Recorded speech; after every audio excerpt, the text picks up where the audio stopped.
Ini tanggapan saya, memang tadi siang saya ketemu dengan Pak Hokman di salah satu rumah makan. Ya.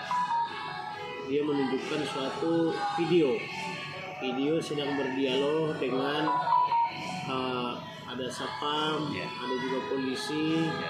ada juga diduga sebagai pegawai dari suatu perusahaan. Ya. Kemudian menurut informasi Pak Hokman, atas dialog itu dia dijadikan tersangka.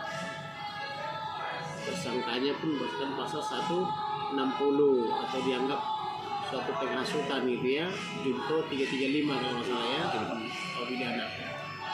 Maka kalau betul sesuai video yang saya lihat itu kejadiannya, maka saya bisa pastikan tidak ada peristiwa pidana di situ. Artinya penetapan tersangka dia itu menurut yang saya pahami belum tepat, karena kalau berdialog itu kan bagian daripada menyampaikan pendapat, dan menyampaikan pendapat itu dijamin oleh konstitusi, setiap orang berhak berpendapat.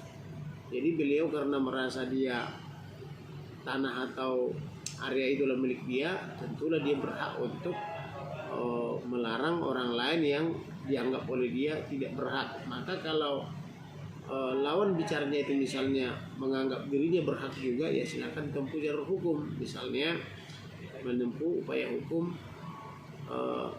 menggugat tentang sengketa kepemilikan supaya nanti berkeputusan pengadilan jelas siapa pemiliknya. Tetapi menurut daripada Pak Hokman kan dia sudah menang di pengadilan berdasarkan PT UN, Ya. dan sudah memperoleh kekuatan hukum atau inkrah panjewis kan begitu. Jadi menurut saya ya dia tidak salah kalau dia melarang orang lain datang ke situ karena dia merasa berhak. Jadi orang yang merasa katakanlah ada hak kepemilikannya di situ, ya silakan tempuh jalur hukum, bukan dengan cara misalnya mempidanakan. Karena mempidanakan orang itu kan harus ada kesalahan, dari kesalahan itu kan harus bersifat melawan hukum, dan harus ada juga di situ kejahatan, karena jantungnya hukum pidana itu kan adalah kesalahan. Dalam asas pidana disebut dengan Hensrap John 10. Hensrap John 10 itu artinya tiada pemidanaan tanpa kesalahan, dan kesalahan itu harus bersifat kejahatan kan begitu. Jadi kalau hanya karena berdialog, kamu jangan masuk ke kebun saya ya misalnya, atau jangan masuk ke area saya, itu bukan kejahatan. Itu memang sepatutnya harus dilarang orang datang ke kebun dia atau ke area dia. Karena kalau tidak dilarang kan apa makna kemenangan dia di pengadilan, atau apa makna kepemilikan dia kalau bebasnya orang lain masuk ke area tanah kita atau kebun kita kan gitu. Pasal 335 itu kan itu sudah pernah direvisi atau diuji material oleh Mahkamah Konstitusi. Jadi dulu pasal 335 itu kan ada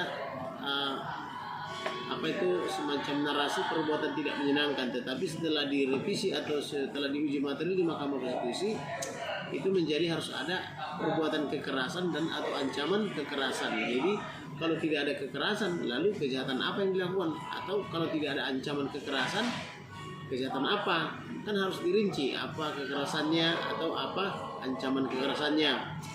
Lalu dia dijerat juga dengan pasal 160, yaitu penghasutan kan begitu ya. Menghasut atau memprovokasi itu harus jelas apa kata-kata yang diucapkan, dan apakah akibat daripada penghasutan itu misalnya ada akibat hukum yang ditimbulkan. Nah kalau tidak ada perbuatan menghasut, ya berarti kan tidak terpenuhi. Oleh karena itu pihak yang menyatakan dia misalnya tersangka supaya menggelar ulang atau melakukan penyelidikan yang lebih dalam lagi, supaya jangan sampai gara-gara menegakkan hukum justru terjolimi hak hukum orang lain. Jadi perlu juga didalami dengan mengundang ahli misalnya. Tetapi perlu juga kita jelaskan tersangka belum tentu bersalah, karena ada asas mengatakan presumption of innocence, artinya tersangka belum tentu bersalah. Jadi harus dihargai juga hak hukumnya. Nah, tapi syarat menentukan tersangka itu memang minimal 2 alat bukti. Apakah penyidik sudah menggunakan alat bukti itu dalam gelar perkara atau dalam hal menetapkan tersangka, apakah administrasi penyidikannya sudah dilengkapi. Nah, tetapi selain itu juga ada yang paling penting dalam menetapkan tersangka, itu harus menggunakan hati nurani. Apa iya sih dengan orang berdialog jadi melakukan suatu kejahatan jadi tersangka kan begitu. Berdialog itu kan hal yang biasa, itu kan tradisi kita.